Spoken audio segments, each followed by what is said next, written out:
Presenting your favourite fuchka. Fuchka কেন? এত সুন্দর রোমান্টিক ওয়েদারে কিরণ তার মালার ফেভারিট ফুচকা খাওয়াবে না, তাই হয়। তবে আরেকটা কারণ আছে, কি কারণ? আমার ব্যাংকে চাকরি হয়ে গেছে। তো মিষ্টি না এনে ফুচকা কেন? তুমি তো মিষ্টি পছন্দ করো না, আর ফুচকা তোমার ফেভারিট, এই জন্যে। তো সারা জীবন কি আমার কথা মতো চলবে? অবশ্য, কারণ পৃথিবীর সব স্বামীকে তার স্ত্রীর সমস্ত দাবি পূরণ করতে হয়, আবদার পূরণ করতে হয়। নইলে পেদানি খেতে হয়, নইলে না খেয়ে থাকতে হয়। কি?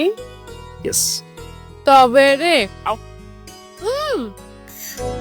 কেমন?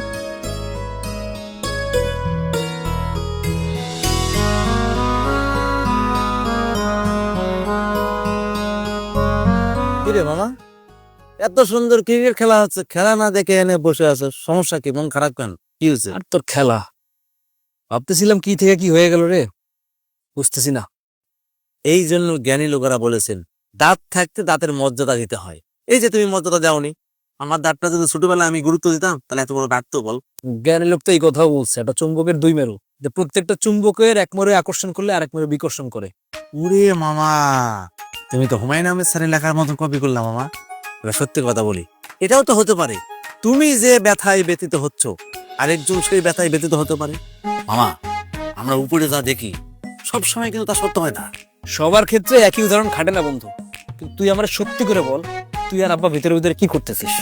বুঝলাম না বন্ধু, বাপটা কার, তোর না আমার? বাপ তো চাচা আমার। আমি কেমনে তার মনের কথা বলবো বা কেমনে বুঝবো? তুই একটু বলতো আমারে। আমি জানি কিছুতে একটা গন্ডগোল পাকাইতেছিস তোরা দুজনে মিলা, এবং তুই সেটা আমার কাছ থেকে লুকাইছিস। বিশ্বাস কর, আমি শুধুমাত্র ওনার কথা ফলো করছি, এর বাইরে কিছু করছি না। আমি প্রতিজ্ঞাবদ্ধ একটা ছেলে, আর প্রতিজ্ঞা রক্ষা করা ইমানই দায়িত্ব। খুব ভালো কথা।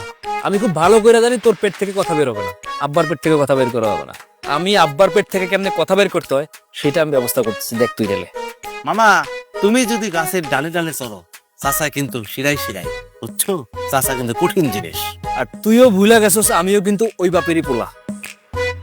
ওকে, আমি দেখতেছি কি করণ লাগে। তুই এখন যা, আমি তো একলা থাকি, যা। ঠিক আছে মামা, চেষ্টা কর। কথায় আছে না, গাইতে গাইতে গায়েন।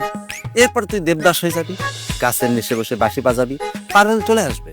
এই সুযোগে আমি একটু যাইব। হ্যাঁ, আর বন্ধু, টেনশন করিস না,